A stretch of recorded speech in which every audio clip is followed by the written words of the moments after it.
গল্পকথন by Kallol চ্যানেলে আপনারা শুনছেন বিভূতিভূষণ বন্দ্যোপাধ্যায়ের লেখা অপরাজিত। আজ দ্বাবিংশ পর্ব।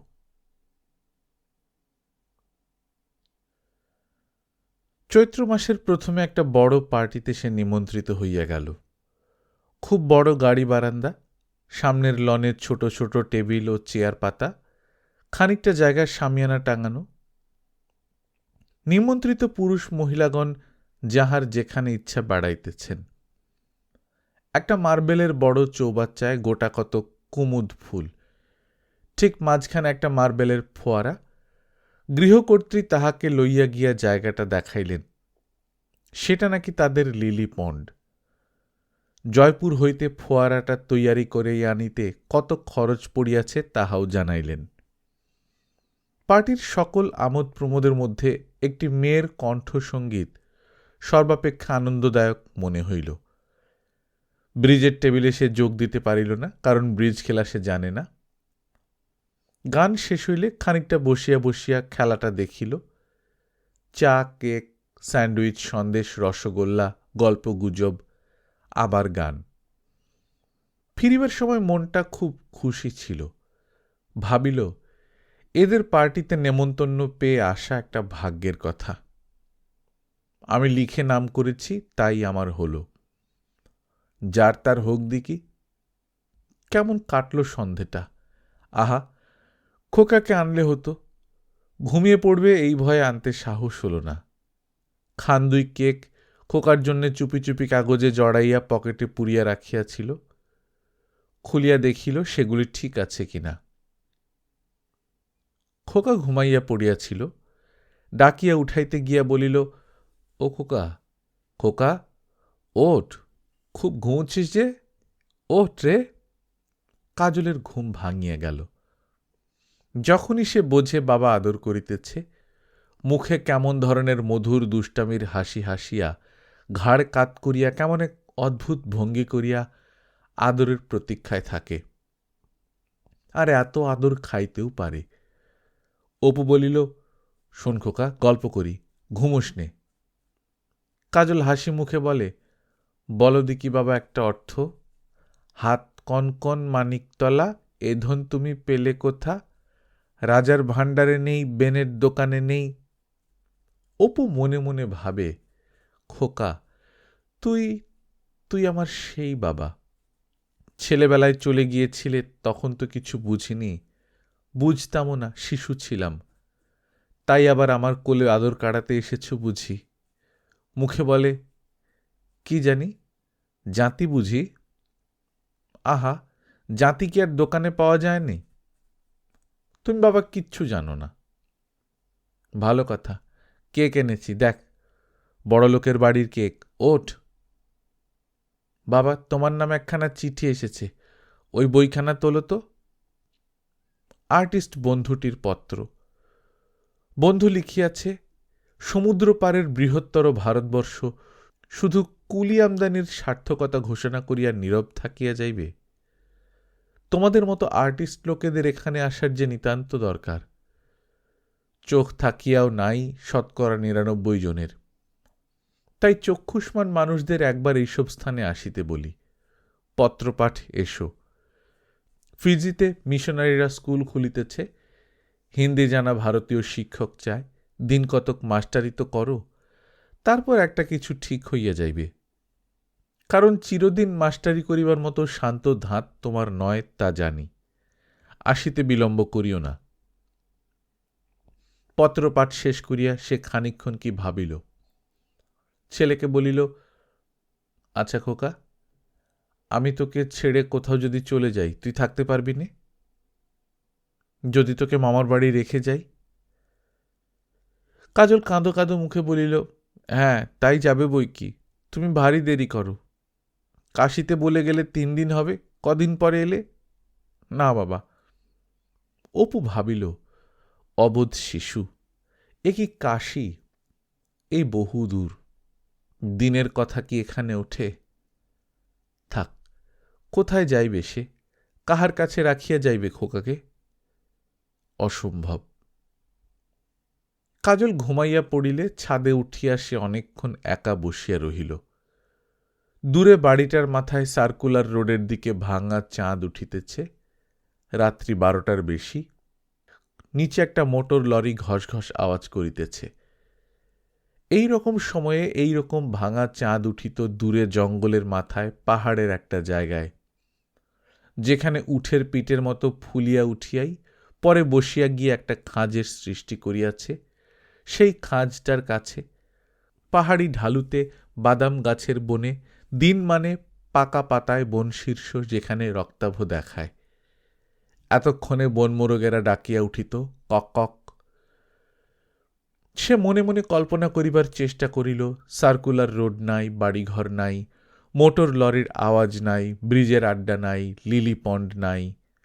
তার ছোট্ট খড়ের বাংলো ঘরখানায় রামচরিত মিশ্র মেজেতে ঘুমাইতেছে।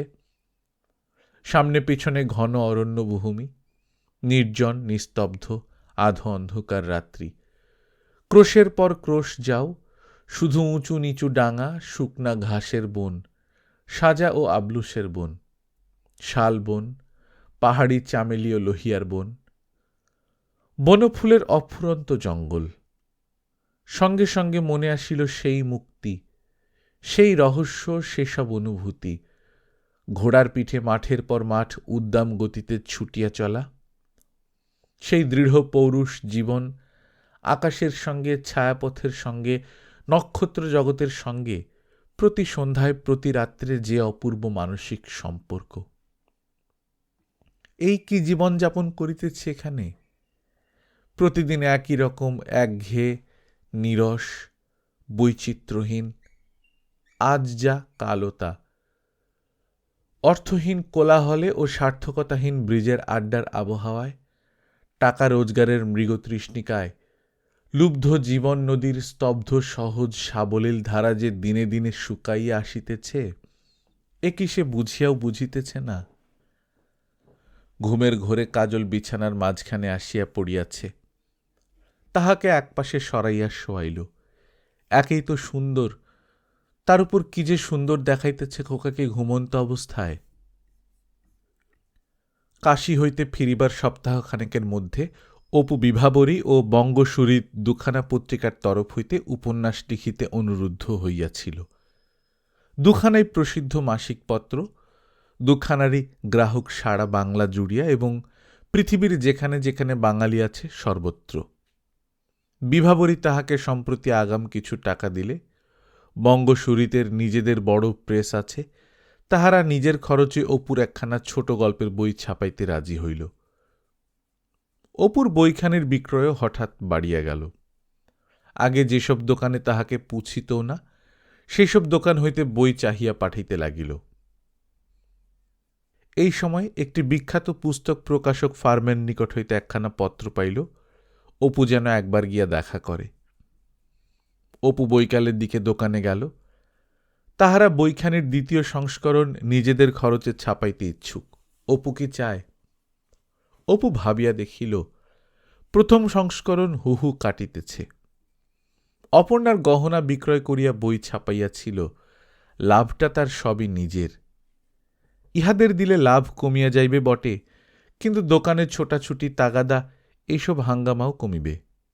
তাছাড়া নগদ টাকার একটা মোহ আছে। 7-5 ভাবিয়া সে রাজি হইল। ফার্মের কর্তা তখনই একটা লেখাপড়া করিয়া লইলেন। আপাতত 600 টাকায় কথাবার্তা মিটিল। 100 সে নগদ পাইল। 200 টাকা খুচরা ও নোটে, এক গাদা টাকা, হাতে ধরে না।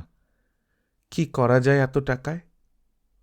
পুরনো দিন হইলে সে ট্যাক্সি করিয়া খানিকটা বেড়াইত, রেস্টুরেন্টে খাইত, বায়োস্কোপ দেখিত। কিন্তু আজকাল আগেই খোকার কথা মনে হয়। খোকাকে কি আনন্দ দেয়া যায় এ টাকায়? মনে হয় লীলার কথা। লীলা কত আনন্দ করিত আজ। একটা ছোট গলি দিয়া যাইতে যাইতে একটা শরবতের দোকান। দোকানটাতে পান বিড়ি বিস্কুট বিক্রি হয়, আবার গোটা 2-3 সিরাপের বোতলও রহিয়াছে। দিনটা খুব গরম। অপু শরবত খাওয়ার জন্য দোকানটাতে দাঁড়াইল। অপুর একটু পরেই 2টি ছেলে মেয়ে সেখানে কি কিনিতে আসিল। গলিরই কোন গরিব ভাড়াটে গৃহস্থ ঘরের ছোট ছেলে মেয়ে। মেয়েটি বছর 7, ছেলেটি একটু বড়। মেয়েটি আঙ্গুল দিয়া সিরাপের বোতল দেখাইয়া বলিল, ওই দেখ দাদা, সবুজ, বেশ ভালো না? ছেলেটি বলিল, সব মিশিয়ে দেয়, বরফ আছে, ওই যে। ক পয়সা নেয়? 4 পয়সা। অপুর জন্য দোকানি শরবত মিশাইতেছে, বরফ ভাঙিতেছে। ছেলে মেয়ে দুটি মুগ্ধ নেত্রে দেখিতে লাগিল। মেয়েটি অপুর দিকে চাহিয়া বলিল, আপনাকে ওই সবুজ বোতল থেকে দেবে না? যেন সবুজ বোতলের মধ্যে শচীদেবীর পায়েস পোড়া আছে। অপুর মন করুণাদ্র হইল। ভাবিল, এরা বোধহয় কখনো কিছু দেখেনি, এই রং করা টক চিনির রসকে কি ভাবছে, ভালো সিরাপ কি জানে না। বলিল, খুকি, খোকা, শরবত খাবে? খাও না, ওদের 2 গ্লাস শরবত দাও তো। প্রথমটা তারা খাইতে রাজি হয় না। অনেক করিয়া অপু তাহাদের লজ্জা ভাঙিল। অপু বলিল, ভালো সিরাপ তোমার আছে? থাকে তো দাও, আমি দাম দেব। কোনো জায়গা থেকে এনে দিতে পারো না? বোতলে যাহা আছে তাহার অপেক্ষা ভালো সিরাপ এই অঞ্চলে নাকি কুত্রাপি মেলা সম্ভব নয়। অবশেষে সেই শরবতই এক এক বড় গ্লাস 2 ভাই বোন মহা তৃপ্তি ও আনন্দের সহিত খাইয়া ফেলিল। সবুজ বোতলের সেই টক চিনির রসই। অপু তাহাদের বিস্কুট ও 1 পয়সা মোড়কের বাজে চকলেট কিনিয়া দিল। দোকানটাতে ভালো কিছু যদি পাওয়া যায় ছাই। তবু অপুর মনে হইল তার পয়সা সার্থক হইয়াছে আজ। বাসায় ফিরিয়া তাহার মনে হইল, বড় সাহিত্যের প্রেরণার মূলে এই মানব বেদনা। 1833 সাল পর্যন্ত রাশিয়ার প্রজাসত্ব আইন, সার্ফ নীতি, যার শাসিত রাশিয়ার সাইবেরিয়া, শীত, অত্যাচার, কুসংস্কার, দারিদ্র্য, গোগোল, দস্তয়েভস্কি, গোর্কি, টলস্টয় ও শেকোভের সাহিত্য সম্ভব করিয়াছে। সে বেশ কল্পনা করিতে পারে দাস ব্যবসায়ের দুর্দিনে আফ্রিকার এক মরুবেষ্টিত পল্লী কুটির হইতে কোমল বয়স্ক এক নিগ্র বালক পিতামাতার স্নেহকোল হইতে নিষ্ঠুরভাবে বিচ্যুত হইয়া বহু দূর বিদেশের দাসের হাটে কৃতদাসরূপে বিকৃত হইল। বহুকাল আর সে বাপ মাকে দেখিল না, ভাই বোনদের দেখিল না। দেশে দেশে তাহার অভিনব জীবনধারার দৈন্য, অত্যাচার ও গোপন অশ্রুজলের কাহিনী, তাহার জীবনের সে অপূর্ব ভাবানুভূতির অভিজ্ঞতা সে যদি লিখিয়া যাইতে পারিত। আফ্রিকার নীরব নৈশ আকাশ তাহাকে প্রেরণা দিত, তাম্রবর্ণ মরুদিগন্তের স্বপ্নমায়া তাহার চোখে অঞ্জন মাখাইয়া দিত। কিন্তু বিশ্ব সাহিত্যের দুর্ভাগ্য, তাহারা নীরবে অত্যাচার সহ্য করিয়া বিশ্ব হইতে বিদায় লইল। দিন 2 পরে একদিন সন্ধ্যার পর গড়ের মাঠ হইতে একা বেড়াইয়া ফিরিবার মুখে হোয়াইটওয়েল এডলের দোকানের সামনে একটুখানি দাঁড়াইয়াছে। একজন আধবয়সী লোক কাছে আসিয়া বলিল, বাবু, প্রেমারা খেলবেন? খুব ভালো জায়গা, আমি নিয়ে যাব, এখান থেকে 5 মিনিট। ভদ্র জায়গা, কোনো হাঙ্গামে পড়তে হবে না, আসবেন? অপু বিস্মিত মুখে লোকটার মুখের দিকে চাহিল। আধময়লা কাপড় পরনে, খোঁচা খোঁচা কড়া দাড়ি গোফ, ময়লা দেশি টুইলের শার্ট, কবজির বোতাম নাই, পানের ঠোঁট দুটো কালো। দেখিয়াই চিনিল তার ছাত্রজীবনের পরিচিত বন্ধু হরেন, সেই যে ছেলেটি একবার তাহাদের কলেজ হইতে বই চুরি করিয়া পালাইতে গিয়া ধরা পড়ে। বহুকাল আর দেখা সাক্ষাৎ নাই। অপু লেখাপড়া ছাড়িয়া দিবার পর আর কখনো নয়। লোকটা অপুকে চিনিল, থতমত খাইয়া গেল। অপু বিস্মিত হইয়াছিল। এইসব ব্যাপারের অভিজ্ঞতা তাহার নাই, জীবনে কখনো না। তবুও সে বুঝিয়াছিল তাহারই ছাত্রজীবনের বন্ধুটি কোন পথে আসিয়া দাঁড়াইয়াছে। সে কিছু উত্তর করিবার পূর্বে হরেন আসিয়া তাহার হাত দুটি ধরিল, বলিল, মাপ করো ভাই, আগে টের পাইনি, বহুকাল পর দেখা। থাকো কোথায়? অপু বলিল, তুমি থাকো কোথায়? এখানেই আছি। কতদিন? এই নিকটেই, তালতলা লেন, আসবে? অনেক কথা আছে। আজ আর হবে না ভাই, আসছে সোমবার 5টার সময় যাব, নম্বরটা লিখে নি। সে হবে না ভাই, তুমি আর আসবে না, তোমার দেখার পাবার ভরসা রাখিনি, আজই চলো। অতি অপরিচ্ছন্ন বাসা, একটিমাত্র ছোট ঘর। অপু ঘরে ঢুকিতেই একটা কেমন ভ্যাপসা গন্ধ তাহার নাকে গেল। ছোট্ট ঘর, জিনিসপত্রে ভর্তি, মেঝেতে বিছানা পাতা, তাহারই একপাশে হরেন অপুর বসিবার জায়গা করিয়া দিল। ময়লা চাদর, ময়লা কাঁথা, ময়লা বালিশ, ময়লা কাপড়, ছেঁড়া মাদুর, কলাই করা গ্লাস, থালা, কালি পড়া হারিকেন লণ্ঠন, কাঁথার আড়াল হইতে ৩-৪টি শীর্ণ কালো কালো ছোট হাত পা বাহির হইয়া আছে। একটি ৭-৮ বছরের মেয়ে ওদিকের দালানের দুয়ারের চৌকাঠের উপর বসিয়া। দালানের ওপাশটা রান্নাঘর। হরেনের স্ত্রী সম্ভবত রাঁধিতেছে। হরেন মেয়েটিকে বলিল, ওরে ও টেপি, তামাক সাজ তো। অপু বলিল, ছোট ছেলে মেয়েকে দিয়ে তামাক সাজাও কেন, নিজে সাজো, ও শিক্ষা ভালো নয়। হরেন স্ত্রীর উদ্দেশ্যে চিৎকার করিয়া বলিল, কোথায় রইলে গো, এদিকে এসো, ইনি আমার কলেজ আমলের সকলের চেয়ে বড় বন্ধু। এত বড় বন্ধু আর কেউ ছিল না, এর কাছে লজ্জা করতে হবে না, একটু চাটা খাওয়াও, এসো এদিকে। তারপর হরেন নিজের কাহিনী পাড়িল। কলেজ ছাড়িয়াই বিবাহ হয়, তারপর এই দুঃখ দুর্দশা বড় জড়াইয়া পড়িয়াছে। বিশেষত এইসব লেন্ডি গেন্ডি কত রকম করিয়া দেখিয়াছে, কিছুতেই কিছু হয় না। স্কুল মাস্টারি, দোকানি, চালানি ব্যবসা, ফটোগ্রাফের কাজ কিছুই বাকি রাখে নাই। আজকাল যাহা করে তা তো অপু দেখিয়াছে। বাসায় কেহ জানে না, উপায় কি, এতগুলি মুখে অন্ন তো এই বাজারে, ইত্যাদি। হরেনের কথাবার্তার ধরন অপুর ভালো লাগিল না। চোখে মুখে কেমন যেন একটা, ঠিক বোঝানো যায় না। অপুর মনে হইল হরেন এইসব নীচ ব্যবসায় পোক্ত হইয়া গিয়াছে। হরেনের স্ত্রীকে দেখিয়া অপুর মন সহানুভূতিতে আর্দ্র হইয়া উঠিল। কালো শীর্ণ চেহারা, হাতে গাছকতক কাচের চুড়ি, মাথার সামনের দিকে চুল উঠিয়া যাইতেছে, হাতে কাপড়ের বাটনার হলুদ মাখা। সে এমন আনন্দ ও ক্ষিপ্রতার সহিত চা আনিয়া দিল যে সে মনে করে যেন এতদিনে স্বামীর পরম হিতৈষী বন্ধুর সাক্ষাৎ যখন পাওয়া গিয়াছে, দুঃখ বুঝি ঘুচিল। উঠিবার সময় হরেন বলিল, ভাই, বাড়ি ভাড়া কাল না দিলে অপমান হব, ৫টা টাকা থাকে তো দাও তো। অপু টাকাটা দিয়া দিল। বাহির হইতে যাইতেছে, বড় ছেলেটিকে তার মা যেন কি শিখাইয়া দিল। সে দরজার কাছে আসিয়া বলিল, ও কাকাবাবু, আমার 2খানা স্কুলের বই এখনো কেনা হয়নি, কিনে দেবেন? বই না কিনলে মাস্টার মারবে। হরেন ভানের সুরে বলিল, যা যা, আবার বই? হ্যাঁ, স্কুলে যত, ফি বছর বই বদলাবে, যা এখন। অপু তাহাকে বলিল, এখন তার কিছুই হাতে নেই খোকা, পকেট একেবারে খালি। হরেন অনেক দূর পর্যন্ত সঙ্গে সঙ্গে আসিল। সে চাষবাস করিবার জন্যে উত্তর পাড়ার জমি দেখিয়া আসিয়াছে। ২,০০০ টাকা হইলেই হয়। অপূর্ব কি টাকাটা ধার দিতে পারিবে? না হয় আধা আধি বকরা, খুব লাভের ব্যবসা। প্রথম দিনের সাক্ষাতেই এইসব। কেমন একটা অপ্রীতিকর মনোভাব লইয়া অপু বাসায় ফিরিল। শেষে কিনা জুয়ার দালালি। প্রথম যৌবনে ছিল চোর, আরও কত কি করিয়াছে কে খোঁজ রাখে, এ আর ভালো হইল না। দিন ৩ পরে একদিন সকালে হরেন আসিয়া হাজির অপুর বাসায়। নানা বাজে কথার পর উত্তর পাড়ার জমি লওয়ার কথা পাড়িল। টিউবওয়েল বসাইতে হইবে, কারণ জলের সুবিধা নাই। অপূর্ব কত টাকা দিতে পারে। উঠিবার সময় বলিল, তাও হে, তুমি মানিককে কি বই কিনে দেবে বলেছিলে আমায় বলছিল।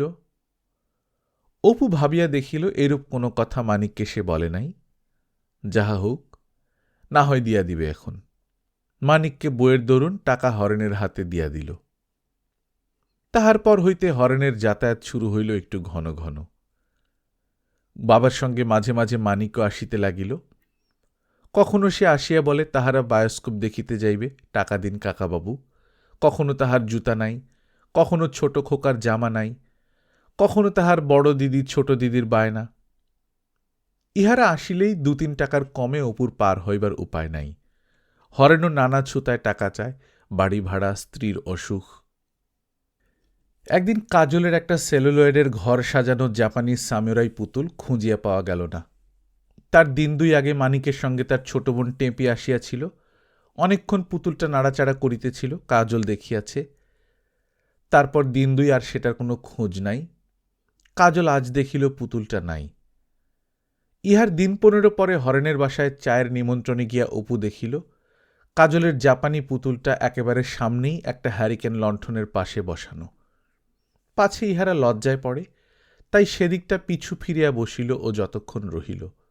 লণ্ঠনটার দিকে আদৌ চাহিল না। ভাবিল, যাকগে, খুকি লোভ সামলাতে না পেরে এনেছে, খোকাকে আরেকটা কিনে দেব। উঠি আসিবার সময় মানিক বলিল, মা বললেন তোর কাকাবাবুকে বল একদিন আমাদের কালীঘাট দেখিয়ে আনতে। সামনের রবিবারে চলুন কাকাবাবু, আমাদের ছুটি আছে, আমিও যাব। অপুর বেশ কিছু খরচ হইল রবিবারে। ট্যাক্সি ভাড়া, জলখাবার, ছেলেপিলেদের খেলনা ক্রয়, এমনকি বড় মেয়েটির একখানা কাপড় পর্যন্ত। কাজলও গিয়াছিল, সেই প্রথম কালীঘাট দেখিয়া খুব খুশি। সেদিন নিজের অলক্ষিতে অপুর মনে হইল তাহার কবিরাজ বন্ধুটিও তাহার প্রথম পক্ষের স্ত্রীর কথা। তাদের প্রথম জীবনের সেই দারিদ্র্য, সেই পরিশ্রম, কখনো বিশেষ কিছু তো চাহে নাই কোনোদিন, বরং কিছু দিতে গেলে ক্ষুণ্ণ হইত। কিন্তু আন্তরিক স্নেহটুকু ছিল তাহার উপর। এখনো ভাবিলে অপুর মন উদাস হইয়া পড়ে। বাড়ি ফিরিয়া দেখিল একটি 17-18 বছরের ছোকরা তাহার জন্য অপেক্ষা করিতেছে। দেখিতে শুনিতে বেশ সুন্দর চোখ মুখ, একটু লাজুক, কথা বলিতে গেলে মুখ রাঙা হইয়া যায়। অপু তাহাকে চিনিল, চাঁপদানির পূর্ণ দিঘির ছেলে রসিকলাল, যাহাকে সে টাইফয়েড হইতে বাঁচাইয়াছিল। অপু বলিল, রসিক, তুমি আমার বাসা জানলে কি করে? আপনার লেখা বেরোচ্ছে বিভাবরী কাগজে, তাদের অফিস থেকে নিয়েছি। তারপর অনেককাল পরে দেখা, কি খবর বলো? শুনুন, দিদিকে মনে আছে তো? দিদি আমায় পাঠিয়ে দিয়েছে, বলে দিয়েছে যদি কলকাতায় যাস তবে মাস্টার মশাইয়ের সঙ্গে দেখা করিস।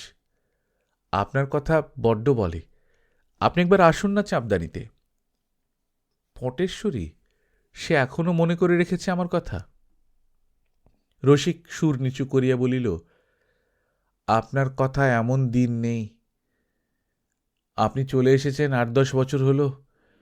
এই 8-10 বছরের মধ্যে আপনার কথা বলেননি এমন একটা দিনও বোধহয় যায়নি। আপনি কি কি খেতে ভালোবাসতেন সেসব দিদির এখন মুখস্থ। কলকাতায় এলেই আমায় বলে, মাস্টার মশাইয়ের খোঁজ করিস না রে। আমি কোথায় জানবো আপনার খোঁজ? কলকাতা শহর কি চাঁপদানি? দিদি তা বোঝে না। তাই এবার বিভাবরীতে আপনার লেখা। পটেশ্বরী কেমন আছে? আজকাল আর সেসব শ্বশুরবাড়ির অত্যাচার? শাশুড়ি মারা গিয়েছেন, আজকাল কোনো অত্যাচার নেই। 2-3টে ছেলে মেয়ে হয়েছে, সেই আজকাল গিন্নি। তবে সংসারের বড় কষ্ট। আমাকে বলে দেয় বোতলের চাটনি কিনতে, 10 আনা দাম। আমি কোথা থেকে পাব? তাই একটা ছোট বোতল আজই দেখুন কিনে নিয়ে যাচ্ছি 6 আনায়। টেপারির আচার, ভালো না? এক কাজ করো, চলো, আমি তোমাকে আচার কিনে দিচ্ছি। আমের আচার ভালোবাসে? চলো দেশি চাটনি কিনি। ভিনেগার দেয়া বিলাতি চাটনি হয়তো পছন্দ করবে না। আপনি কবে আসবেন? আপনার সঙ্গে দেখা হয়েছে অথচ আপনাকে নিয়ে যায়নি শুনলে দিদি আমাকে বাড়িতে তিষ্ঠুতে দেবে না। আজই আসুন না। সে এখন হবে না, সময় নেই, সুবিধে মতো দেখব। অপু অনেকগুলি ছেলেমেয়ের খেলনা, খাবার, চাটনি কিনিয়া দিল। রসিককে স্টেশনে তুলিয়া দিয়া আসিল। রসিক বলিল, আপনি কিন্তু ঠিক যাবেন এর মধ্যে একদিন, নইলে ওই বললুম যে। কি চমৎকার নীল আকাশ আজ, গরম আজ একটু কম। চৈত্র দুপুরের এই ঘন নীল আকাশের দিকে চাহিলেই আজকাল কেন শৈশবের কথাই তাহার মনে পড়ে। একটা জিনিস সে লক্ষ্য করিয়াছে, বাল্যে যখন অন্য কোনো স্থানে সে যায় নাই, যখন যাহা পড়িত, মনে মনে তাহার ঘটনাস্থলের কল্পনা করিতে গিয়া নিশ্চিন্দিপুরেরই বাঁশবন, আমবাগান, নদীর ঘাট, কুঠির মাঠের ছবি মনে ফুটিয়া উঠিত। তাও আবার তাদের পাড়ার ও তাদের বাড়ির আশেপাশের জায়গার। তাদের বাড়ির পেছনের বাঁশবন তো রামায়ণ মহাভারতে মাখানো ছিল, দশরথের রাজপ্রাসাদ ছিল তাদের পাড়ার ফণি মুখুজ্জেদের ভাঙা দোতলা বাড়িটা। মাধবী কঙ্কনে পড়া এক লিঙ্গের মন্দির ছিল ছিঁড়ে পুকুরের পশ্চিম দিকের সীমানার বড় বাঁশঝাড়টার তলায়। বঙ্গবাসীতে পড়া জোয়ানো বার্ক মেষপাল চড়াইত নদীপাড়ের দেয়াড়ের কাশবনের চরে শিমুল গাছের ছায়ায়। তারপর বড় হইয়া কত নতুন স্থানে একে একে গেল, মনের ছবি ক্রমশ পরিবর্তিত হইতে লাগিল। ম্যাপ চিনিল, ভূগোল পড়িল, বড় হইয়া যেসব বই পড়িল তাদের ঘটনা নিশ্চিন্দিপুরের মাঠে বনে নদীর পথে ঘাটে নাই। কিন্তু এতকালের পরেও বাল্যের যে ছবিগুলি একবার অঙ্কিত হইয়া গিয়াছিল তা অপরিবর্তিতই আছে। এতকাল পরেও যদি রামায়ণ মহাভারতের কোনো ঘটনা কল্পনা করে, নিশ্চিন্দিপুরের সেই অস্পষ্ট বিস্মৃত প্রায় স্থানগুলি তার রথিভূমি হইয়া দাঁড়ায়। অনেককাল পর সেদিন আর একবার পুরনো বইয়ের দোকানে দাঁড়াইয়া দাঁড়াইয়া মাধবী কঙ্কন ও জীবন সন্ধ্যা পড়িতেছিল। কি অদ্ভুত! পাতায় পাতায় নিশ্চিন্দিপুর মাখানো। বাল্যের ছবি এখনো সেই অস্পষ্টভাবে মনে হওয়া জঙ্গলে ভরা পোড়ো পুকুরটার পশ্চিম সীমানার বাঁশঝাড়ের তলায়। এবার মাঝে মাঝে দু একটি পূর্ব পরিচিত বন্ধুর সঙ্গে অপুর দেখা হইতে লাগিল প্রায়ই। কেহ উকিল, কেহ ডাক্তার। জানকী মফস্বলের একটা গভর্নমেন্ট স্কুলের হেডমাস্টার। মন্মথ অ্যাটর্নির ব্যবসায়ে বেশ উপার্জন করে। দেবব্রত একবার ইতিমধ্যে সস্ত্রীক কলিকাতা আসিয়াছিল। স্ত্রীর পা সারিয়া গিয়াছে, দুটি মেয়ে হইয়াছে। চাকরিতে সে বেশ নাম করিয়াছে, তবে চেষ্টায় আছে কন্ট্রাক্টরি ব্যবসায় স্বাধীনভাবে আরম্ভ করিতে। দেওয়ানপুরের বাল্যবন্ধু সেই সমীর আজকাল ইন্স্যুরেন্সের বড় দালাল। সে চিরকাল পয়সা চিনিত, হিসাবই ছিল। আজকাল অবস্থা ফিরাইয়া ফেলিয়াছে। কষ্ট দুঃখ করিতে করিতে একবারও সে ইহাদিগকে হিংসা করে না। তারপর এবার জানকীর সঙ্গে একদিন কলিকাতায় দেখা হইল। মোটা হইয়া গিয়াছে বেজায়, মনের তেজ নাই, গৃহস্থালির কথাবার্তা। অপুর মনে হইল সে যেন একটা বন্ধ ঘরের জানলা বন্ধ করিয়া বসিয়া আছে।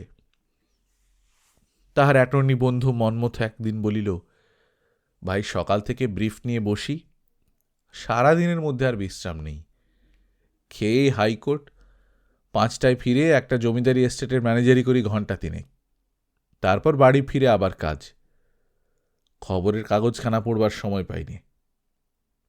কিন্তু এত টাকা রোজগার করি, তবু মনে হয় ছাত্র জীবনই ছিল ভালো। তখন কোন একটা জিনিস থেকে বেশি আনন্দ পেতুম। এখন মনে হয় I have lost the sauce of life. Apu নিজের কথা ভাবিয়া দেখে, কই এত বিরুদ্ধ ঘটনার ভিতর দিয়েও তাহার মনের আনন্দ কেন নষ্ট হয় নাই? নষ্ট তো হয় নাই, কেন তাহার দিনে দিনে এমন অদ্ভুত ধরনের উচ্ছ্বসিত প্রাচুর্যে বাড়িয়া চলিয়াছে? কেন পৃথিবী নয়, সারা বিশ্বটা, সারা নাক্ষত্রিক বিশ্বটা এক অপরূপ রঙে তাহার কাছে রঙিন? আর দিনে দিনে এ কি গহন গভীর রহস্য তাহাকে মুগ্ধ করিয়া প্রতি বিষয়ে অতি তীব্রভাবে সচেতন করিয়া দিতেছে। সে দেখিতে পায় তার ইতিহাস, তার এই মনের আনন্দের প্রগতির ইতিহাস, তার ক্রমবর্ধমান চেতনার ইতিহাস। এই জগতের পেছনে আর একটা যেন জগৎ আছে। এই দৃশ্যমান আকাশ, পাখির ডাক, এই সমস্ত সংসার জীবনযাত্রা তারই ইঙ্গিত আনে মাত্র। দূর দিগন্তের বহুদূর ওপারে কোথায় যেন সেই জগৎটা। পেঁয়াজের একটা খোসার মধ্যে যেমন আরেকটা খোসা, তার মধ্যে আরেকটা খোসা, সেটাও তেমনি এই আকাশ বাতাস সংসারের আবরণে কোথাও যেন ঢাকা আছে। কোন জীবন পারের মনের পারের দেশে। স্থির সন্ধ্যায় নির্জনে একা কোথাও বসিয়া ভাবিলেই সেই জগৎটা একটু একটু নজরে আসে। সেই জগৎটার সঙ্গে যোগসেতু প্রথম স্থাপিত হয় তার বাল্যে, দিদি যখন মারা যায়। তারপর অনিল, মা, অপর্ণা, সর্বশেষে লীলা। দুস্তর অশ্রুর পারাবার সারা জীবন ধরিয়া পাড়ি দিয়ে আসিয়া আজ যেন বহু দূরে সে দেশের তালিবন রেখা অস্পষ্ট নজরে আসে। আজ গোলদিঘির বেঞ্চিখানায় বসিয়া তাই সে ভাবিয়া দেখিল, অনেক দিন আগে তার বন্ধু অনিল যে কথা বলিয়াছিল, এই জেনারেশনের হাত হইতে কাজের ভার লওয়া, আর সবাই তা লইয়াছে। তার সকল সহপাঠী এখন জীবনে সুপ্রতিষ্ঠিত, দিকে দিকে জীবনের সকল কর্মক্ষেত্রে তারা নামিয়া পড়িয়াছে। কেবল ভবঘুরে হইয়াছে সে ও প্রণব। কিন্তু সত্য কথা সে বলিবে, মন তার কি বলে? তার মনে হয় সে যাহা পাইয়াছে জীবনে তাহাতেই তার জীবন হইয়াছে সার্থক। সে চায় না অর্থ, চায় না, কি সে চায় সেটাও তো খুব স্পষ্ট হইয়া উঠে নাই। সে কি অপরূপ জীবনপুলক এক একদিন দুপুরের রোদে ছাদটাতে সে অনুভব করে, তাকে অভিভূত উত্তেজিত করিয়া তোলে। আকাশের দিকে উৎসুক চোখে চাহিয়া থাকে, যেন সে দৈববাণীর প্রত্যাশা করিতেছে। কাজল কি একটা বই আগ্রহের সঙ্গে পড়িতেছে। অপু ঘরে ঢুকিতেই চোখ তুলিয়া ব্যগ্র উৎসাহের সুরে উজ্জ্বল মুখে বলিল, কি চমৎকার গল্পটা বাবা, শোনো না বাবা, এখানে বসো। পরে সে আরও কিসব বলিয়া যাইতে লাগিল। অপু অন্য মনস্ক মনে ভাবিতেছিল বিদেশে যাওয়ার ভাড়া সে জোগাড় করিতে পারে, কিন্তু খোকাকে কোথায় রাখিয়া যায়? মামার বাড়ি পাঠাইয়া দিবে, মন্দ কি, কিছুদিন না হয় সেখানেই থাকুক, বছর 2-3, তারপর তো সে ঘুরিয়া আসিবেই। তাই করিবে, মন্দ কি? কাজল অভিমানের সুরে বলিল, তুমি কিচ্ছু শুনছ না বাবা। শুনব না কেন রে, সব শুনছি, তুই বলে জানা।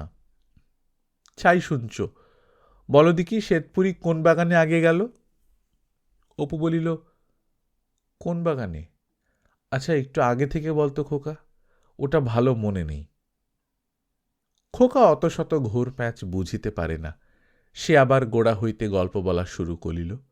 বলিল, এইবার তো রাজকন্যের শেকুর খুঁজতে যাচ্ছে, কেমন না, মনে আছে তো? অপু এক বর্ণও শোনে নাই।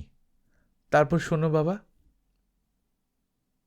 কাজলের মাথার চুলের কি সুন্দর ছেলে মানুষই গন্ধ।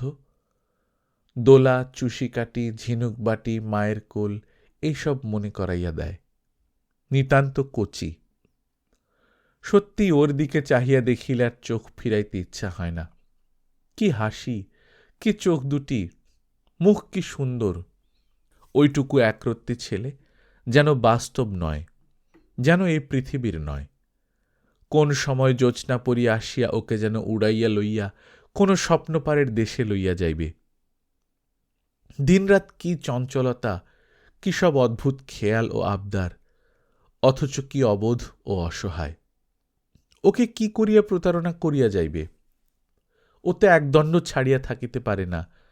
ওকে কি বলিয়া ভুলানো যায়? অপু মনে মনে সেই ফন্দিটাই ভাবিতে লাগিল।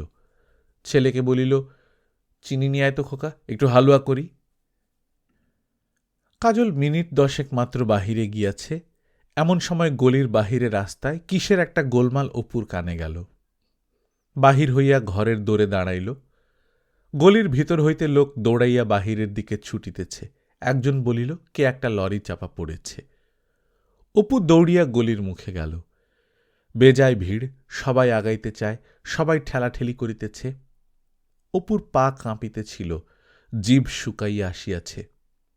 একজনকে বলিল, কে চাপা পড়েছে মশাই? ওই যে ওখানে একটি ছেলে। আহা মশাই, তখনই হয়ে গিয়েছে, মাথাটা নেই। অপু রুদ্ধশ্বাসে জিজ্ঞাসা করিল, বয়স কত? বছর 9 হবে, ভদ্রলোকের ছেলে, বেশ ফর্সা দেখতে। আহা। অপু এই প্রশ্নটা কিছুতেই মুখ দিয়া বাহির করিতে পারিল না, তাহার গায়ে কি ছিল। কাজল তার নতুন তৈরি খদ্দরের শার্ট পরিয়া এইমাত্র বাহির হইয়া গিয়াছে। কিন্তু এই সময়ে অপু হঠাৎ হাতে পায়ে এক অদ্ভুত ধরনের বল পাইল। বোধহয় যে খুব ভালোবাসে সে ছাড়া এমন বল আর কেহ পায় না এমন সময়ে। খোকার কাছে এখনই যাইতে হইবে। যদি একটুও বাঁচিয়া থাকে সে বোধহয় জল খাইবে, হয়তো ভয় পাইয়াছে। ওপারের ফুটপাতে গ্যাস পোস্টের পাশে ট্যাক্সি আসিয়া দাঁড়াইয়াছে। পুলিশ আসিয়াছে। ট্যাক্সিতে ধরাধরি করিয়া দেহটা উঠাইতেছে। অপু ধাক্কা মারিয়া সামনের লোকজনকে হটাইয়া খানিকটা জায়গা ফাঁকা করিয়া ফেলিল। কিন্তু ফাঁকায় আসিয়া সামনের ট্যাক্সিটার দিকে চাহিয়াই তাহার মাথাটা ঘুরিয়া উঠিল। পাশের লোকের কাঁধে নিজের অজ্ঞাতসারে ভর না দিলে সে হয়তো পড়িয়াই যাইত। ট্যাক্সির সামনে যে ভিড় জমিয়াছে, তারই মধ্যে দাঁড়াইয়া ডিঙি মারিয়া কাণ্ডটা দেখিবার বৃথা চেষ্টা করিতেছে কাজল। অপু ছুটিয়া গিয়া ছেলের হাত ধরিল। কাজল ভীত অথচ কৌতূহলী চোখে মৃতদেহটা দেখিবার চেষ্টা করিতেছিল। অপু তাহাকে হাত ধরিয়া লইয়া আসিল। কি দেখছিল ওখানে? আয় বাসায়। অপু অনুভব করিল তাহার মাথা যেন ঝিমঝিম করিতেছে, সারা দেহে যেন এইমাত্রকে ইলেকট্রিক ব্যাটারির শক লাগাইয়া দিয়াছে। গলির পথে কাজল একটু ইতস্তত করিয়া অপ্রতিভের সুরে বলিল, বাবা, গোলমালে আমায় যে সিকিটা দিয়েছিলে চিনি আনতে, সেটা পড়ে গিয়েছে, খুঁজে পাইনি। যাকগে, চিনি নিয়ে চলে আসতে পারতিস কোন কালে? তুই বড় চঞ্চল ছেলে খোকা। দিন দুই পরে সে কি কাজে হ্যারিসন রোড দিয়া চিতপুরের দিকে ট্রামে চড়িয়া যাইতেছিল। মোড়ের কাছে শিলেদের বাড়ির রোকড় নবিশ রামধনবাবুকে ছাতি মাথায় যাইতে দেখিয়া সে তাড়াতাড়ি ট্রাম হইতে নামিল। কাছে গিয়া বলিল, কি রামধনবাবু, চিনতে পারেন? রামধনবাবু হাত তুলিয়া নমস্কার করিয়া বলিলেন, আরে অপূর্ববাবু যে। তারপর কোথা থেকে এতকাল পরে? আপনি একটু অন্যরকম দেখতে হয়ে গিয়েছেন, তখন ছিলেন ছোকরা। অপু হাসিয়া বলিল, তা বটে, এদিকেও 34-35 হল, কতকাল আর ছোকরা থাকব। আপনি কোথায় চলেছেন? আপিস যাচ্ছি, বেলা প্রায় 11টা বাজে না? একটু দেরি হয়ে গেল। একদিন আসুন না। কতদিন তো কাজ করেছেন, আপনার পুরনো আপিস। হঠাৎ চাকরিটা দিলেন ছেড়ে, নইলে আজ অ্যাসিস্ট্যান্ট ম্যানেজার হতে পারতেন। হরিচরণবাবু মারা গিয়েছেন কি না? সত্যিই বটে, বেলা 10:30। রামধনবাবু পুরনো দিনের মতো ছাতি মাথায়, লংক্লথের ময়লা ও হাত ছেঁড়া পাঞ্জাবি গায়ে, ক্যাম্বিসের জুতা পায়ে দিয়া অপু 10 বৎসর পূর্বে যে আপিসটাতে কাজ করিত সেখানে গুটি গুটি চলিয়াছেন। অপু জিজ্ঞাসা করিল, রামধনবাবু, কতদিন কাজ হলো ওদের ওখানে আপনার সব শুদ্ধ? রামধনবাবু পুরনো দিনের মতো গর্বিত সুরে বলিলেন, এই 37 বছর যাচ্ছে। হ্যাঁ, কেউ পারবে না বলে দিচ্ছি, এক কলমে এক সেরেস্তায়। আমার দেখটায় 5-5টা ম্যানেজার বদল হলো, কত এলো কত গেল, আমি ঠিকই বজায় আছি। হে শর্মার চাকরি ওখান থেকে কেউ নড়াতে পারছেন না, যিনি আসুন। এবার মাইনে বেড়েছে, এই 45 হলো। অপুর মাথা কেমন ঘুরিয়া উঠিল। 37 বছর একই অন্ধকার ঘরে একই হাত বাক্সের উপর ভারী খেরো বাঁধানো রোকড়ের খাতা খুলিয়া কালি ও স্টিল পেনের সাহায্যে শিলেদের সংসারের চাল ডালের হিসাব লিখিয়া চলা, চারিধারে সেই একই দোকান পসার, সেই একই পরিচিত গলি, একই সহকর্মীর দল, একই কথা আলোচনা, 12 মাস 330 দিন। সে ভাবিতে পারে না। এই বদ্ধ জল, পঙ্কিল পচা পানা পুকুরের মতো গতিহীন প্রাণহীন ক্ষুদ্র জীবনের কথা ভাবিলেও তাহার গা কেমন করিয়া ওঠে। বেচারি রামধনবাবু, দরিদ্র বৃদ্ধ, ওর দোষ নাই, তাও সে জানে। কলিকাতার বহু শিক্ষিত সমাজে আড্ডায় ক্লাবে সে মিশিয়াছে। বৈচিত্র্যহীন একঘেয়ে জীবন, অর্থহীন ছন্দহীন ঘটনাহীন দিনগুলি, শুধু টাকা টাকা, শুধু খাওয়া, পানাশক্তি, ব্রিজ খেলা, ধূমপান, একই তুচ্ছ বিষয়ে একঘেয়ে অসার বকুনি, তরুণ মনের শক্তিকে নষ্ট করিয়া দেয়, আনন্দকে ধ্বংস করে, দৃষ্টিকে সংকীর্ণ করে, শেষে ঘোর কুয়াশা আসিয়া সূর্যালোককে রুদ্ধ করিয়া দেয়। ক্ষুদ্র পঙ্কিল অকিঞ্চিৎকর জীবন কোন রকমে খাত বাহিয়া চলে। সে শক্তিহীন নয়, এই পরিণাম হইতে সে নিজেকে বাঁচাইবে। তারপর সে রামধনবাবুর অনুরোধে ও কতকটা কৌতূহলের বশবর্তী হইয়া শিলেদের বাড়ি গেল। সেই আপিস, ঘরদোর, লোকের দল বজায় আছে। প্রবোধ মুহুরী বড়লোক হইবার জন্যে কোন লটারিতে প্রতি বছর একখানে টিকিট কিনিতেন, বলিতেন, ও 5 টাকা বাজে খরচে সামিল ধরে রেখেছি দাদা, যদি একবার লেগে যায় তবে সুদে আসলে সব উঠে আসবে। তাহা আজও আসে নাই, কারণ তিনি আজও দেবোত্তর এস্টেটের হিসাব কষিতেছেন। খুব আদর অভ্যর্থনা করিল সকলে। মেজবাবু কাছে বসাইয়া জিজ্ঞাসাবাদ করিলেন, বেলা 11টা বাজে, তিনি এইমাত্র ঘুম হইতে উঠিয়াছেন। বিলিয়ার্ড ঘরের সামনের বারান্দাতে চাকর তাহাকে এক্ষুনি তৈল মাখাইবে। বড় রূপার গুড়গুড়িতে রেশমের গলাবন্ধওয়ালা নলে বেহারা তামাক দিয়া গেল।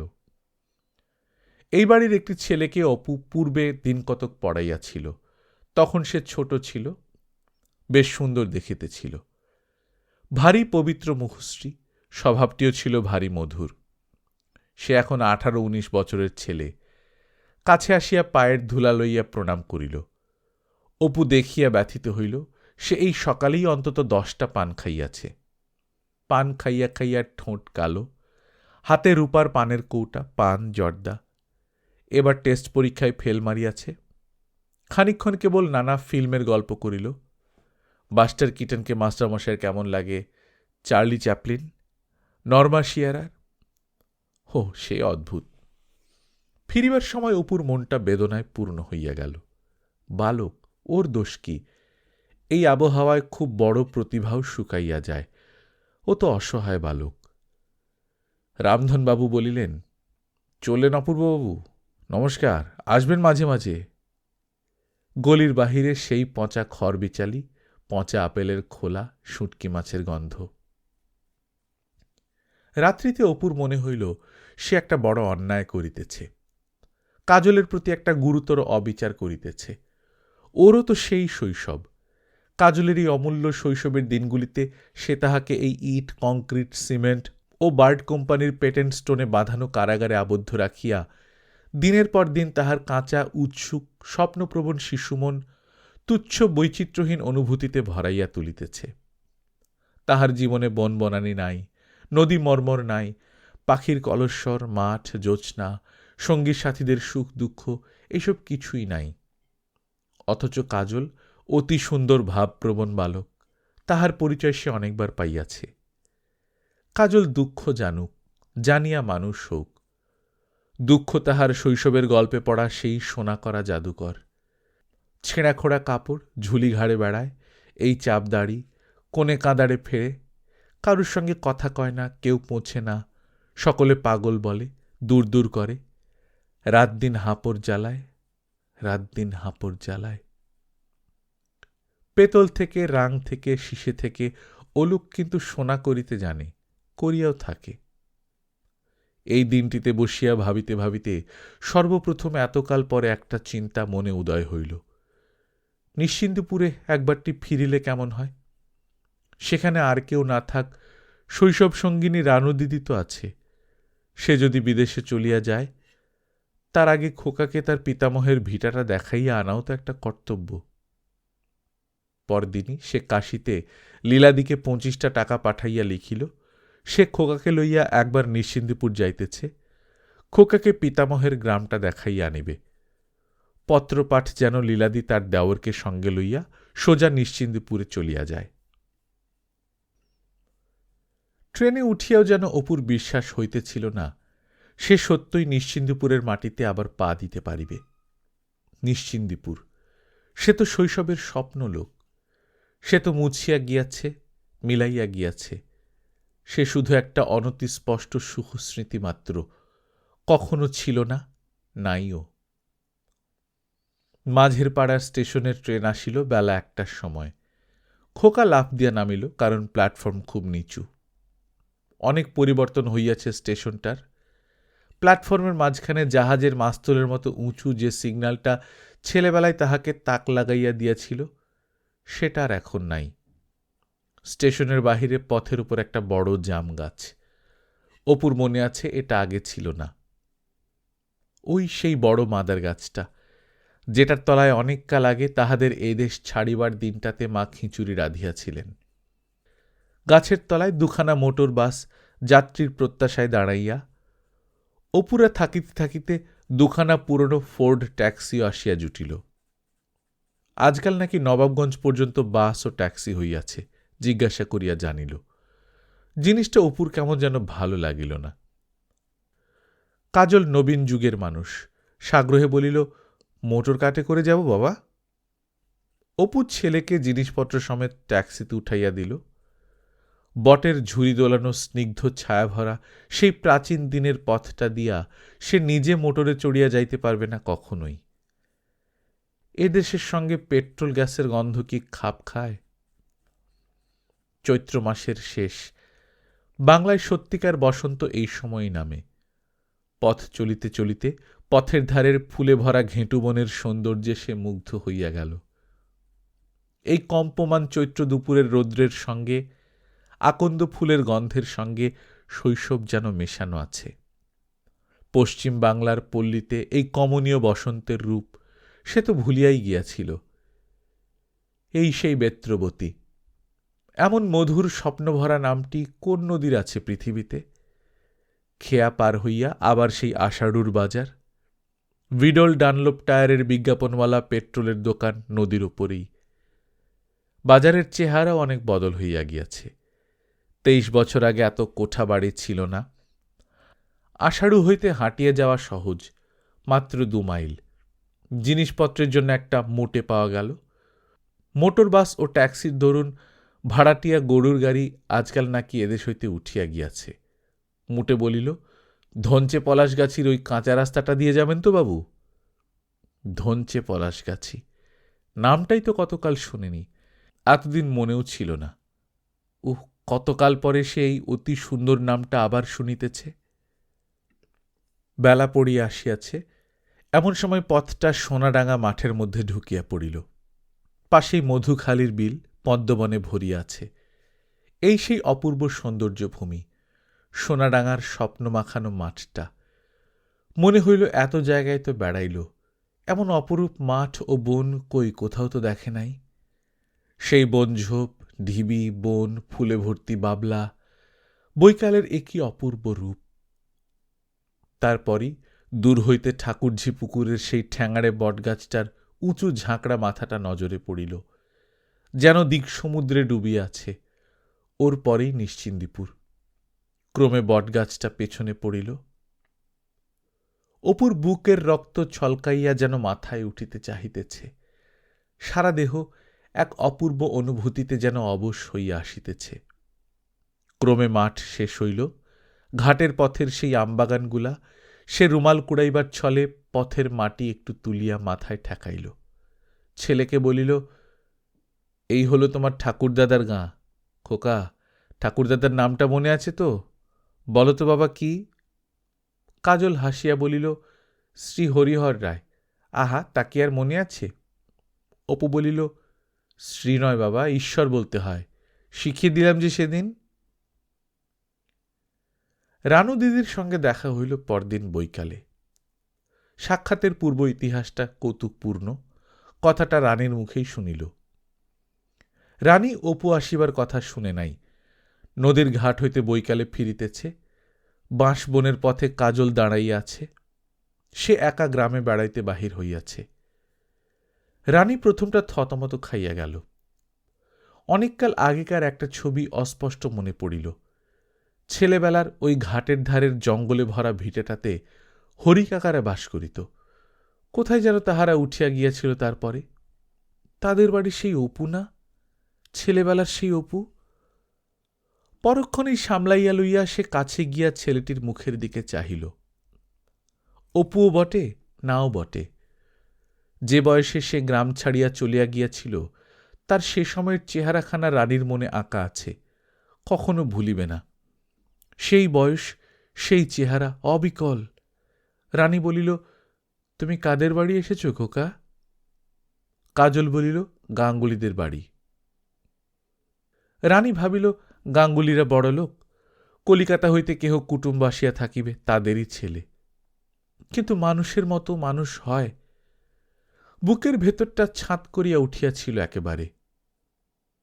গাঙ্গুলি বাড়ির বড় মেয়ের নাম করিয়া বলিল, তুমি বুঝি কাদু পিসির নাতি? কাজল লাজুক চোখে চাহিয়া বলিল, কাদু পিসিকে জানি না তো। আমার ঠাকুরদাদার এই গায়ে বাড়ি ছিল। তার নাম ঈশ্বর হরিহর রায়, আমার নাম শ্রী অমিতাভ রায়। বিস্ময়ে ও আনন্দে রানীর মুখ দিয়া কথা বাহির হইল না অনেকক্ষণ। সঙ্গে সঙ্গে একটা অজানা ভয়ও হইল। রুদ্ধ নিঃশ্বাসে বলিল, তোমার বাবা খোকা? কাজল বলিল, বাবার সঙ্গেই তো কাল এলাম। গাঙ্গুলি বাড়িতে এসে উঠলাম রাত্রে। বাবা ওদের বাড়িতে বাইরের ঘরে বসে গল্প করছে। মেলা লোক দেখা করতে এসেছে কিনা তাই। রানী দুই হাতের তালুর মধ্যে কাজলের সুন্দর মুখখানা লইয়া আদরের সুরে বলিল, খোকন, ঠিক বাবার মতন দেখতে, চোখ দুটি অবিকল। তোমার বাবাকে এ পাড়ায় ডেকে নিয়ে এসো খোকন, বলগে রানু পিসি ডাকছে। সন্ধ্যার আগেই ছেলের হাত ধরিয়া অপু রানীদের বাড়ি ঢুকিয়া বলিল, কোথায় গেলে রানুদি, চিনতে পারো? রানু ঘরের ভিতর হইতে ছুটিয়া আসিল। অবাক হইয়া খানিকক্ষণ তাহার দিকে চাহিয়া রহিল, বলিল, মনে করে যে এলি এতকাল পরে, তা ও পাড়ায় গিয়ে উঠলি কেন? গাঙ্গুলিরা আপনার লোক হলো তোর? পরে লীলাদির মতো সেও কাঁদিয়া ফেলিল। কি অদ্ভুত পরিবর্তন! অপু অবাক হইয়া দেখিতেছিল 14 বছরের সে বালিকা রানুদি কোথায়। বিধবার বেশ, বাল্যের সে লাবণ্যের কোনো চিহ্ন না থাকিলেও রানী এখনো সুন্দরী। কিন্তু এ যেন সম্পূর্ণ অপরিচিত। শৈশব সঙ্গিনী রানুদির সঙ্গে ইহার মিল কোথায়? এই সেই রানুদি? সে কিন্তু সকলের অপেক্ষা আশ্চর্য হইল ইহাদের বাড়িটার পরিবর্তন দেখিয়া। ভুবন মুখুজ্জেরা ছিলেন অবস্থাপন্ন গৃহস্থ। ছেলেবেলার সে 8-10টা গোলা, প্রকাণ্ড চণ্ডীমণ্ডপ, গরু বাছুর, লোকজন কিছুই নাই। চণ্ডীমণ্ডপের ভিটা মাত্র পড়িয়া আছে, পশ্চিমের কোঠা ভাঙিয়া কাহারা ইট লইয়া গিয়াছে। বাড়িটার ভাঙা ধসা ছন্নছাড়া চেহারা, এ কি অদ্ভুত পরিবর্তন! রানী সজল চোখে বলিল, দেখছিস কি, কিছু নেই আর। মা বাবা মারা গেলেন, টুনো খুড়িমা এরাও গেল, সতুরমাও মারা গেল। সতু মানুষ হলো না তো, এতদিন বিষয় বেঁচে বেঁচে চালাচ্ছে। আমারও। অপু বলিল, হ্যাঁ, লীলাদির কাছে সব শুনলাম সেদিন কাশিতে। কাশিতে? দিদির সঙ্গে দেখা হয়েছে তোর? কবে? পরে অপুর মুখে সব শুনিয়া সে ভারী খুশি হইল। দিদি আসিতেছে তাহা হইলে কতকাল দেখা হয় নাই। রানী বলিল, বউ কোথায়, বাসায় তোর কাছে? অপু হাসিয়া বলিল, স্বর্গে। ও আমার কপাল, কতদিন বিয়ে করিসনি আর? সেই দিনই আবার বৈকালে চড়ক, আর তেমন জাঁকজমক হয় না। চড়ক গাছ পুঁতিয়া কেহ ঘুরপাক খায় না। সেই বাল্যমন কোথায়? মেলা দেখার অধীর আনন্দে ছুটিয়া যাওয়া সেই মনটা আর নাই। কেবল সেসব অর্থহীন আশা, উৎসাহ, অপূর্ব অনুভূতির স্মৃতিটা মাত্র আছে। এখন যেন সে দর্শক আর বিচারক মাত্র। 24 বৎসরে মনটা কেমন বদলাইয়া গিয়াছে, বাড়িয়াছে, তাহারই একটা মাপকাঠি আজ খুঁজিয়া পাইয়া দেখিয়া অবাক হইয়া গেল।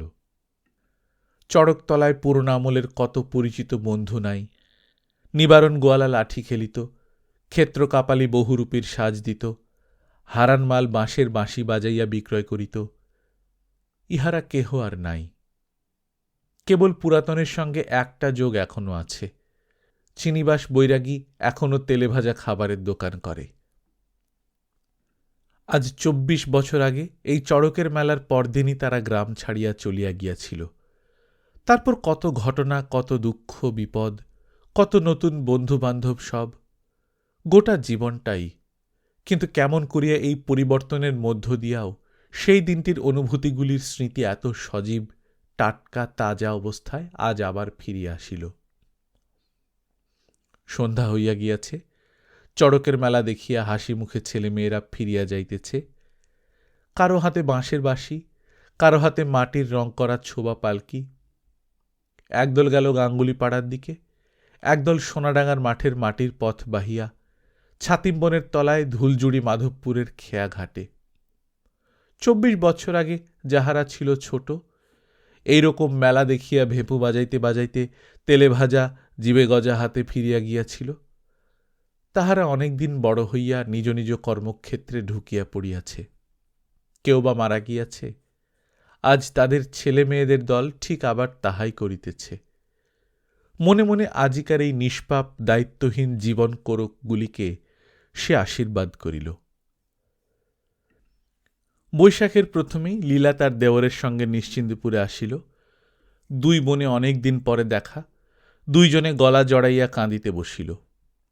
অপুকে লীলা বলিল, তোর মনে যে এত ছিল তা কি তখন জানি? তোর কল্যাণেই বাপের ভিট আবার দেখলুম, কখনো আশা ছিল না যে আবার দেখব। খোকার জন্যে কাশি হইতে একরাশ খেলনা ও খাবার আনিয়াছে। মহা খুশির সহিত পাড়ায় পাড়ায় ঘুরিয়া সকলের সঙ্গে দেখাশোনা করিল। অপু বৈকালে ছেলেকে লইয়া নৌকায় খাবরাপোতার ঘাট পর্যন্ত বেড়াইতে গেল। তেঁতুলতলার ঘাটের পাশে দক্ষিণ দেশের ঝিনুকতলা বড় নৌকা বাঁধা ছিল। হাওয়ায় আলকাত্রা ও গাবের রস মাখানো বড় ডিঙিগুলার শৈশবের সেই অতি পুরাতন বিস্মৃত গন্ধ। নদীর উত্তর পাড়ে ক্রমাগত নলবন, ওকড়া ও বন্যে বুড়োর গাছ, ঢালু ঘাসের জমি জলের কিনারা ছুঁয়ে আছে। মাঝে মাঝে ঝিঙে পটলের ক্ষেতে উত্তুরে মজুরেরা টোকা মাথায় নিড়ান দেয়। এক এক স্থানে নদীর জল ঘন কালো, নিথর কলার পাটির মতো সমতল। যেন মনে হয় নদী এখানে গহন, গভীর, অতল স্পর্শ। ফুলে ভরা উলুখড়ের মাঠ, আকন্দ বন, ডাঁসা খেজুরের কাঁদি দোলানো খেজুর গাছ, উই ঢিবি বকের দল, উঁচু শিমুল ডালে চিলের বাসা। সবাইপুরের মাঠের দিক হইতে বড় এক ঝাঁক শামকুট পাখি মধুখালী বিলের দিকে গেল। একটি বাবলা গাছে অজস্র বন্ধুধুল ফল দুলিতে দেখিয়া খোকা আঙুল দিয়া দেখাইয়া বলিল, ওই দেখো বাবা, ওই যে কলকাতায় আমাদের গলির মোড়ে বিক্রি হয়, গায়ে সাবান মাখবার জন্যে কত ঝুলছে দেখো। ও কি ফল বাবা? অপু কিন্তু নির্বাক হইয়া বসিয়াছিল। কতকাল সে এইসব দেখে নাই। পৃথিবীর এই মুক্ত রূপ তাহাকে যে আনন্দ দেয়, সে আনন্দ উগ্র বীর্য সুরার মতো নেশার ঘোর আনে তাহার শিরায় রক্তে, তাহাকে অভিভূত করিয়া ফেলে, আচ্ছন্ন করিয়া ফেলে। তাহা অবর্ণনীয়। ইহাদের যে গোপন বাণী শুধু তাহারই মনের কানে কানে, মুখে তাহা বলিয়া বুঝাইবে সে কাহাকে? দূরগ্রামের যাওয়া বাঁশের বন, অস্ত আকাশের রাঙা পটে অতিকায় লায়ার পাখির পুচ্ছের মতো খাড়া হইয়া আছে। একধারে খুব উঁচু পাড়ে সারি বাঁধা গাং শালিকের গর্ত। কি অপূর্ব শ্যামলতা, কি সান্ধ্যশ্রী! কাজল বলিল, বেশ দেশ বাবা, না তুই এখানে থাক খোকা, আমি যদি রেখে যাই এখানে থাকতে পারবি নে? তোর পিসিমার কাছে থাকবি কেমন? কাজল বলিল, হ্যাঁ, ফেলে রেখে যাবে বই কি, আমি তোমার সঙ্গে যাব বাবা। অপু ভাবিল, শৈশবে এই ইছামতি ছিল তার কাছে কি অপূর্ব কল্পনায় ভরা। গ্রামের মধ্যের বর্ষাদিনের জলকাদা ভরা পথঘাট, বাঁশপাতা পচা আটালো মাটির গন্ধ থেকে নিষ্কৃতি পাইয়া সে মুক্ত আকাশের তলে নদীর ধারটিতে আসিয়া বসিত।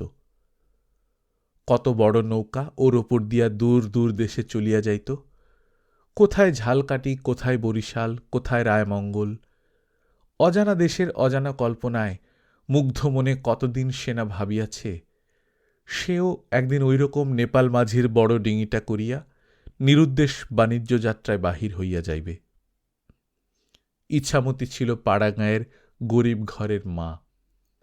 তার তীরের আকাশ বাতাসের সঙ্গীত মায়ের মুখের ঘুম পাড়ানি গানের মতো শত স্নেহে তার নবমুকুলিত কচি মনকে মানুষ করিয়া তুলিয়াছিল। তার তীরে সে সময়ের কত আকাঙ্ক্ষা, বৈচিত্র্য, রোম্যান্স। তার তীর ছিল দূরের অদেখা বিদেশ। বর্ষার দিনে এক ইছামতির কুলে কুলে ভরা ঢলঢল গৈরিক রূপে সে অজানা মহাসমুদ্রের তীরহীন অসীমতার স্বপ্ন দেখিত। ইংরেজি বইয়ে পড়া কেপ নানের ওদিকের দেশটা, যে দেশ হইতে লোক আর ফেরে না। He who passes Cape Nun will either return or not.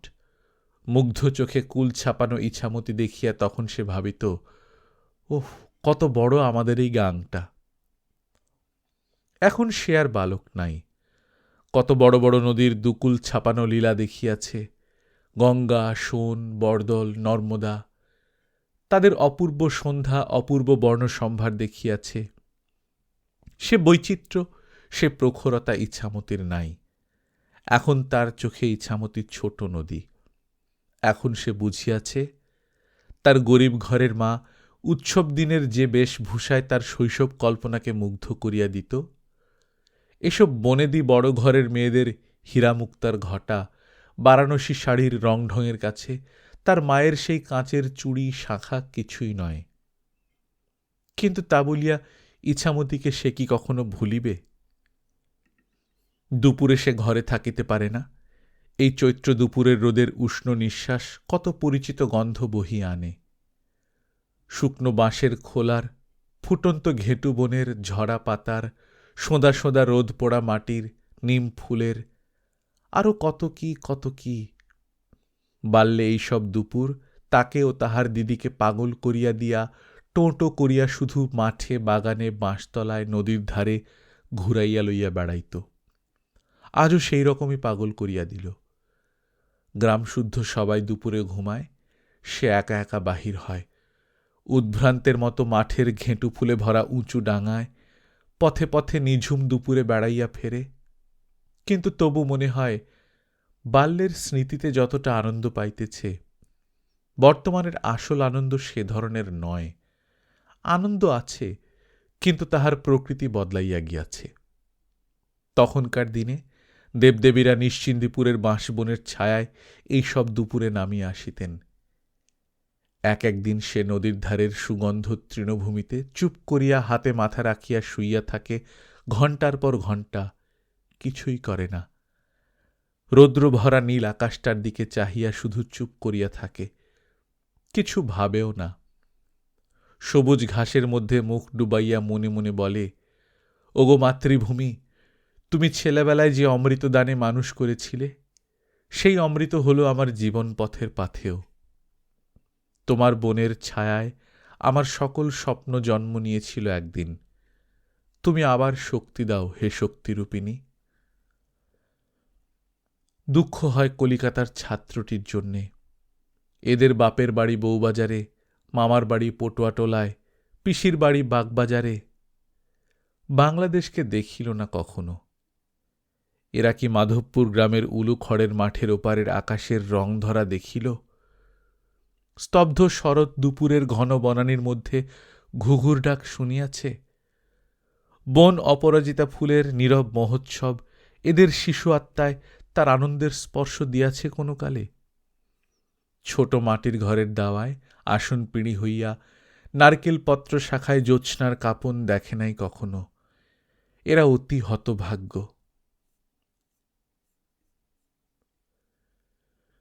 গল্পকথন by Kallol চ্যানেলে আপনারা শুনছিলেন বিভূতিভূষণ বন্দ্যোপাধ্যায়ের লেখা অপরাজিত, আজ ২২ পর্ব। আমরা নিয়মিত গল্প পাঠ করে শোনাচ্ছি। আপনারা যারা প্রথমবার মতো শুনছেন, কাইন্ডলি সাবস্ক্রাইব করে নেবেন। গল্প পাঠ ভালো লাগলে বন্ধুদের সঙ্গে শেয়ার করবেন। নিজে ভালো থাকবেন, আশেপাশের লোকজনকে ভালো রাখবেন। টাটা।